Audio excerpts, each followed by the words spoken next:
بہت شکریہ چیئرمین صاحب، اور بلکہ میں یہ ہاؤس کا بھی شکریہ ادا کرتا ہوں کہ اس ایشو کے اوپر کالنگ اٹینشن نوٹس بھی آیا، کیونکہ مجھے موقع ملتا ہے پھر بہت سارے فیکٹس کو کلیریفائی کرنے کا. اور البتہ میڈم نے تو ایک شاٹ گن اپروچ لی کہ کافی جگہوں پہ انہوں نے بات کی کہ شاید کہیں پہ وہ شرح گر جائے، لیکن میں اب آپ کو ایگزیکٹلی بتاتا ہوں کہ اس ایل این جی کی ٹریڈ کے اندر بڑے متس ہیں اور بڑے اس کے اندر چیزیں ہیں جو آسانی سے کلیریفائی ہو سکتی ہیں. پہلے تو یہ کہ یہ جو ہمارا پورا پاکستان کا گیس کا نیٹ ورک ہے، اس میں 70% گیس جس کو ہم سسٹم گیس کہتے ہیں، یہ وہ گیس ہے جو پاکستان سے نکلتی ہے، اور 30% وہ ہے جو ایل این جی ہے، یعنی کہ جو امپورٹڈ گیس ہے. امپورٹڈ جو گیس ہے وہ بہت تھوڑی تعداد میں ڈومیسٹک سائٹ پہ ٹرانسفر کی جاتی ہے.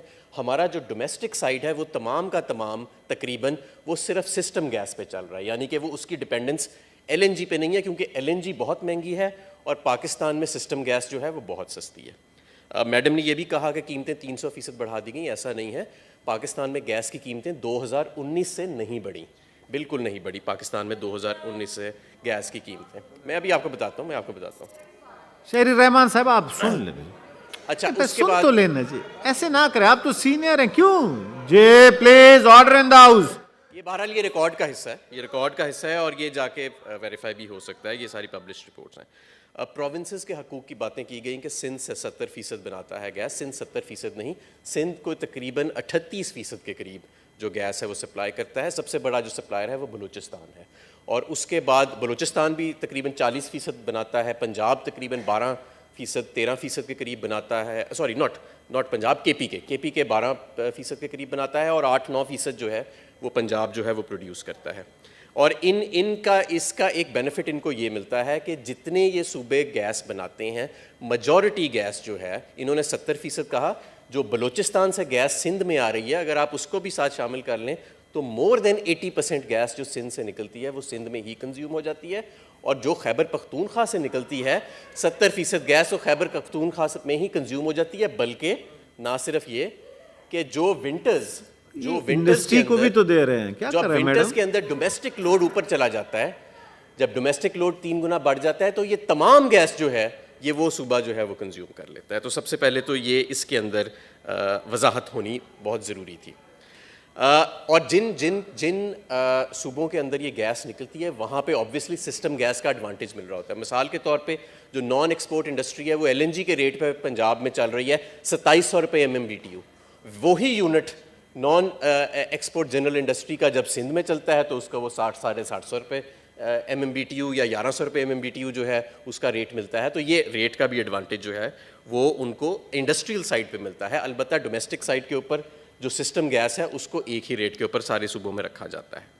اب میں آ جاتا ہوں ایل این جی کے اوپر. پہلی بات تو یہ ہے کہ ایل این جی کی جو پروکیورمنٹ ہے وہ 4 ماہ پہلے کی جاتی ہے. ہمارے 80% سودے جو ہیں وہ ٹرم کانٹریکٹس پہ ہیں، اور 20% یا اس سے کم کے جو سودے ہیں وہ اسپاٹ لیا جاتا ہے، اور تقریباً 3 سے 4 ماہ پہلے اس کا ٹینڈر ہوتا ہے. مثال کے طور پہ اگر جنوری میں گیس کی ضرورت تھی تو اس کا ٹینڈر ستمبر میں کیا گیا، اور یہ وہ اس 20% کے لیے ہے کہ جو ہم نے خریداری کرنی ہوتی ہے. باقی 80% ہمارا ٹرم کانٹریکٹس کے اوپر ہے. ٹرم کانٹریکٹ انہوں نے کہا کہ پاکستان تحریک انصاف نے کوئی نہیں کیا، تو ایکچولی جو پاکستان کی تاریخ کا سب سے سستا ٹرم کانٹریکٹ ہے 10.2% آف برینٹ پہ، یہ اعزاز پاکستان تحریک انصاف کو ہی حاصل ہے. نون لیگ نے یہ 13.4% آف برینٹ کے اوپر یہ کانٹریکٹ ایل این جی کا سائن کیا تھا. اچھا اب میں آ جاتا ہوں. انہوں نے جو دوسری بات کی کہ فیوچر ایل این جی کا کیا ہے. اچھا ایک یہ بھی بات ہوئی کہ 3 دن صرف لوگوں کو گیس ملے گی. یہ خبر اگر کہیں لگی ہے کسی اخبار میں، ابھی میں نے نہیں پڑھی، یہ غلط ہے. 3 دفعہ دن میں نہیں، 3 دفعہ ہفتے میں نہیں، دن میں 3 دفعہ ہم نے کہا ہے کہ ناشتے کے ٹائم، کھانے کے ٹائم، دوپہر کے اور رات کے کھانے کے ٹائم ہم اس مرتبہ پہلی مرتبہ کوشش کر رہے ہیں کہ ہر روز اس کا ایک بینچ مارک ہوئے گا، اس کا ایک ونڈو ہوئے گا. ہر روز جو ہے وہ دن میں 3 دفعہ جو ہے وہ گیس جو ہے اس کی سپلائی کو یقینی بنایا جائے گا. انڈا فرائی ہو جائے گا نا جی انشاءاللہ ہو جائے گا. اچھا ہو جائے گا، بتا دیا انہوں نے. جی پلیز سنیں جی، شہری رحمان صاحب سنیں، باقی بھی سن لیں. اچھا آگے میں بڑھتا ہوں کیونکہ کافی چیزیں جو تھیں وہ اس کے اندر میں سمجھتا ہوں کہ انیکوریسیز تھیں. پھر مانڈوی والا صاحب نے گفتگو کی اور انہوں نے پاک ایران پائپ لائن کا ذکر کیا, اور یس وہ سینکشنز کی وجہ سے ہی ایک رکاوٹ جو ہے اس کے اندر آئی ہوئی ہے. انہوں نے کہا کہ وہ سینکشنز انڈیا پہ کیوں نہیں لگتی, انڈیا تیل خرید رہا ہے. انڈیا نے کچھ عرصہ تیل خریدا ایران سے گرینڈ فادر کلوز کی وجہ سے, جو پاکستان کے پاس موجود نہیں تھا, کہ ان کے گرینڈ فادر اگریمنٹس تھے جو پاکستان کے نہیں تھے, لیکن ان کو بھی وقت دیا گیا اور اس کے صرف میرے خیال ہے چند ماہ رہ گئے ہیں یا وہ ختم ہو گیا ہے کہ اب مزید انڈیا بھی تیل نہیں لے سکتا. ان کو ایک ٹائم دے دیا گیا ہے انٹرنیشنل اتھارٹیز کی طرف سے, اور میرا خیال ہے یا چند ماہ رہ گئے ہیں یا وہ ٹائم آلریڈی شاید ایکسپائر ہو گیا ہے. North south gas pipeline, Pak stream gas line جس کو ہم کہلاتے ہیں, رشین ٹیم جو ہے وہ پچھلے ماہ بھی پاکستان میں تھی اور اب 2-3 دن بعد دوبارہ پاکستان وہ تشریف لا رہے ہیں. ہمارے ان کے ساتھ ہیڈ آف ٹرمز بھی طے ہو گئے ہیں اور اب شیئر ہولڈرز ایگریمنٹ کے اوپر بات چیت چل رہی ہے, اور میں سمجھتا ہوں کہ یہ معاملات تیزی سے اب آگے جا رہے ہیں. اب آپ نے کہا کہ ایل این جی ٹرمینلز جو ہے وہ آنا چاہتے ہیں اور ایل این جی کی صورتحال بتانا چاہتے ہیں. بالکل آپ ان کو بلائیں اور ان سے سنیں, but let me also tell you کہ there are different companies with different commercial interests, اور ہر ایک کا بزنس ماڈل فرق ہے. مثال کے طور پہ جو مسلم لیگ نون نے ٹرمینلز لگائے وہ ٹیک اور پے بیسس پہ لگائے, جہاں پہ ہمیں حکومت کو فی ٹرمینل 2 ٹرمینلز ہیں 4 کروڑ روپے یومیہ ان کو کرایہ دینا پڑتا ہے, یعنی 8 کروڑ روپیہ یومیہ ایک دن کا کرایہ دینا پڑتا ہے ان ایل این جی ٹرمینلز کو جو ایگزسٹنگ ٹرمینلز لگے ہوئے ہیں, اور ان کی جو کنٹریکٹڈ کیپیسٹی ہے وہ ہم استعمال کر رہے ہیں. جو ہم ٹرمینلز لگانے جا رہے ہیں جس کا اب ایکسپریشن آف انٹرسٹ بھی آیا, 2 کمپنیز ہیں, مٹسوبشی جاپان کی کمپنی ہے اور ایک دوسرا لوکل کنسورشیم ہے قطر گیس کے ساتھ مل کے وہ لگا رہے ہیں. اس کے اندر کوئی کرایہ شامل نہیں ہوئے گا, کوئی گورنمنٹ لائبلٹی شامل نہیں ہوئے گی, اور یہ کمپلیٹلی بزنس ٹو بزنس یا بزنس ٹو کنزیومر ماڈل کے اوپر یہ چیز جو ہے یہ بنے گی. So there are different companies with different commercial interests, and obviously وہ جو جس کو اب موقف دیتے ہیں وہ ظاہر اپنے پوائنٹ آف ویو سے دیتے ہیں, and I am sure the honourable member is knowledgeable enough کہ وہ he can sift through the different interests جس کے ساتھ عموماً موقف کو ٹینٹ کیا جاتا ہے. میں اب یہاں پہ سر آپ کو یہ بتانا چاہتا ہوں کہ ایل این جی خریدی کیسے جاتی ہے, یہ بھی ایک بڑا ہے. 2 ہمارے بورڈز ہیں, جو زیادہ ایل این جی خریدی جاتی ہے وہ پی ایل ایل بورڈ کے ذریعے خریدی جاتی ہے, اور کچھ ایل این جی ایک کارگو یا 2 کارگو مہینے کا وہ خریدا جاتا ہے پی ایس او کے ذریعے. ان بورڈز کے اندر گورنمنٹ کے ریپرزینٹیوز اور پرائیویٹ سیکٹر کے ریپرزینٹیوز بیٹھے ہوئے ہیں, اور اوپن کمپیٹیٹو ٹینڈر ہوتا ہے, اشتہار چھپتا ہے جس کے اگینسٹ ساری دنیا کی انرجی کمپنیز اپنی کمپیٹیٹو پرائسز بھیجتی ہیں, اور کس ریٹ پہ, عموماً وہ سب سے سستا ریٹ ہوتا ہے جس پہ وہ خریدتے ہیں, ڈپینڈنگ آن کہ ونڈو کون سی اویلیبل ہے.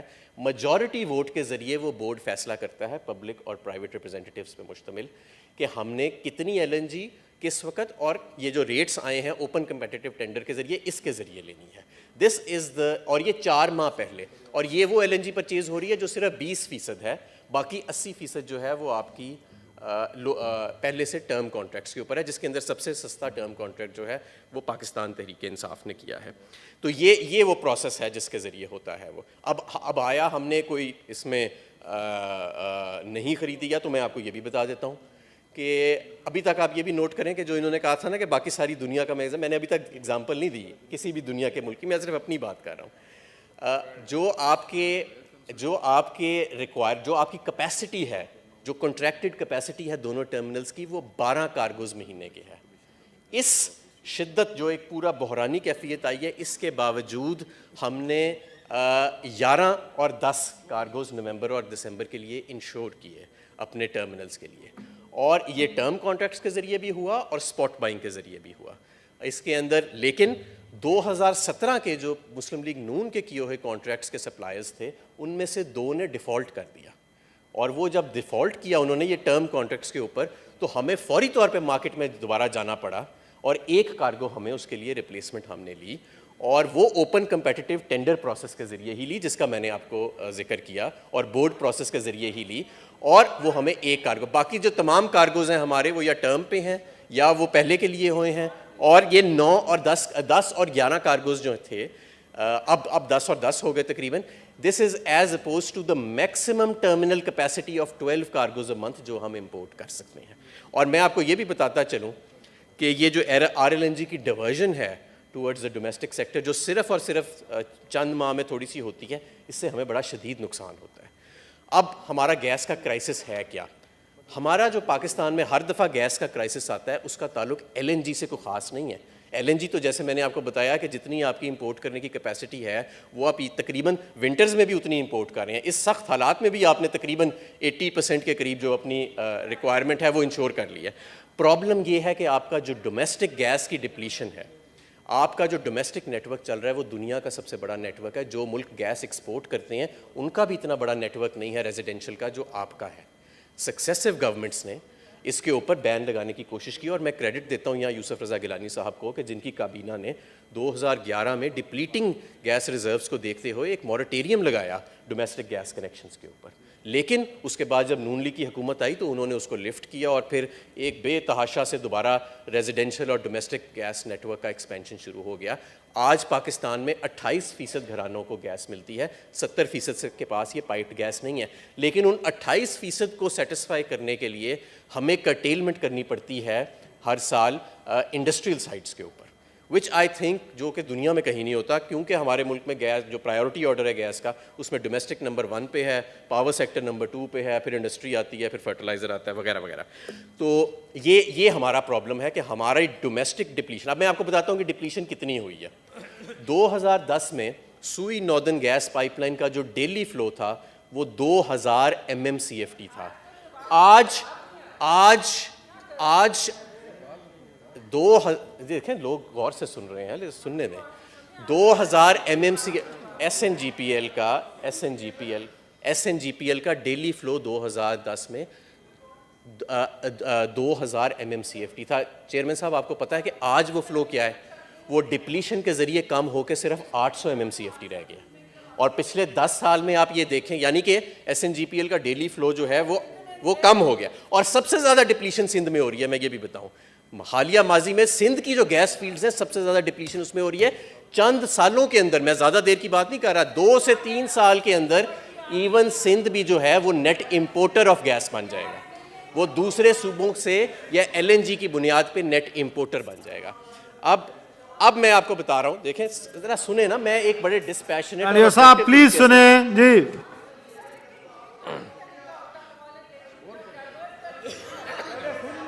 جو گیس کرائسس کے اوپر ہے اور میں اس کے اوپر بتا رہا ہوں. جی اب بتائیں. جی جو آپ کا کال اٹینشن نوٹس ہے وہ یہ کہتا ہے towards ongoing crisis in the gas supply to consumers both domestic and commercial especially for the upcoming winter. ابھی تک میں نے ایک لفظ ایسا نہیں بولا جو اس کال اٹینشن نوٹس سے ہٹ کے ہو. اب میں آپ کو بتا رہا تھا کہ یہ جو گیس کرائسس جس کا ذکر کیا گیا ہے کالنگ اٹینشن نوٹس میں, اس کی جینیسس کیا ہے, یہ آتا کیوں ہے؟ یہ اس کا ایل این جی سے کوئی تعلق نہیں ہے. اس کا تعلق ہے کہ آپ کا جو ڈومیسٹک لوڈ ہے وہ 3 گنا بڑھ جاتا ہے ونٹرز کے اندر, اور آپ کی جو ڈومیسٹک سپلائی ہے جو اس کو میٹ کرنی ہوتی ہے وہ ڈپلیٹ ہو چکی ہے, وہ آدھے سے بھی کم ہو چکی ہے S N G P L کے نیٹ ورک کے اندر بھی, اور ایس ایس جی سی کے اندر بھی وہ کافی زیادہ اس کے اندر اب کمی تیزی سے آ رہی ہے. تو اس وجہ سے, اور کیونکہ آپ نے ڈومیسٹک کو نمبر 1 پرائیورٹی پہ رکھا ہوا ہے تو ساری گیس اس کو ڈیورٹ کی بھی جاتی ہے ان 28% گھرانوں کو, تو ان کی جو ڈیمانڈ ہے وہ پوری نہیں ہوتی اور کچھ کٹیلمنٹس جو ہیں وہ کرنی پڑتی ہیں. بہرحال ہم نے اس کو مینیج کیا ہے. انشاءاللہ تعالیٰ ہمیں پوری امید ہے کہ اس مرتبہ ایکسپورٹ انڈسٹری بھی جو ہے اس کو بھی ہم بلا تعطل جو ہے وہ زیادہ ٹائم پہ گیس فراہم کر سکیں گے. اور اس کے علاوہ ہم فرٹیلائزر انڈسٹری کو گیس انشور کر رہے ہیں, کیونکہ یوریا جو ہے اس کی اپ ٹیک جو ہے وہ پاکستان کی تاریخ کی سب سے زیادہ ہو رہی ہے. تو fertilizer plant, usually fertilizer plants کو اس ٹائم پہ سوئچ آف کر دیا جاتا ہے, لیکن اس سال ہم نے فیصلہ کیا ہے کہ ہم نہیں کریں گے, اور وہ بھی تقریباً اپنی فل کیپیسٹی کے اوپر فرٹیلائزر کھاد کے پلانٹس چل رہے ہیں تاکہ کسان کو جو ہے وہ کھاد پوری مل سکے. اس کے علاوہ میں نے آپ کو جیسے پہلے بتایا کہ ایل این جی کے تقریباً اس سخت حالات کے اندر بھی 10 کارگوز جو ہیں وہ دونوں مہینوں میں ارینج کر لیے گئے ہیں, اور جنوری کے اندر بھی ہم نے تقریباً جو آپٹیمم کیپیسٹی ہے ہماری ہم نے اس کے اوپر ارینج کر لیے ہیں. تو اگر ہم ایک سین انوائرمنٹ کے اندر اس گیس کرائسس کا دیکھیں, اور ہم آگے کیا کرنے جا رہے ہیں, 2 جو ٹرمینلز ہیں جو completely business to business model پہ ہیں ان کے ذریعے امپورٹڈ گیس کو ایڈ کریں گے سسٹم کے اندر. گورنمنٹ کے اوپر اس کی لائبلٹی نہیں آئے گی ان 2 ٹرمینلز کی.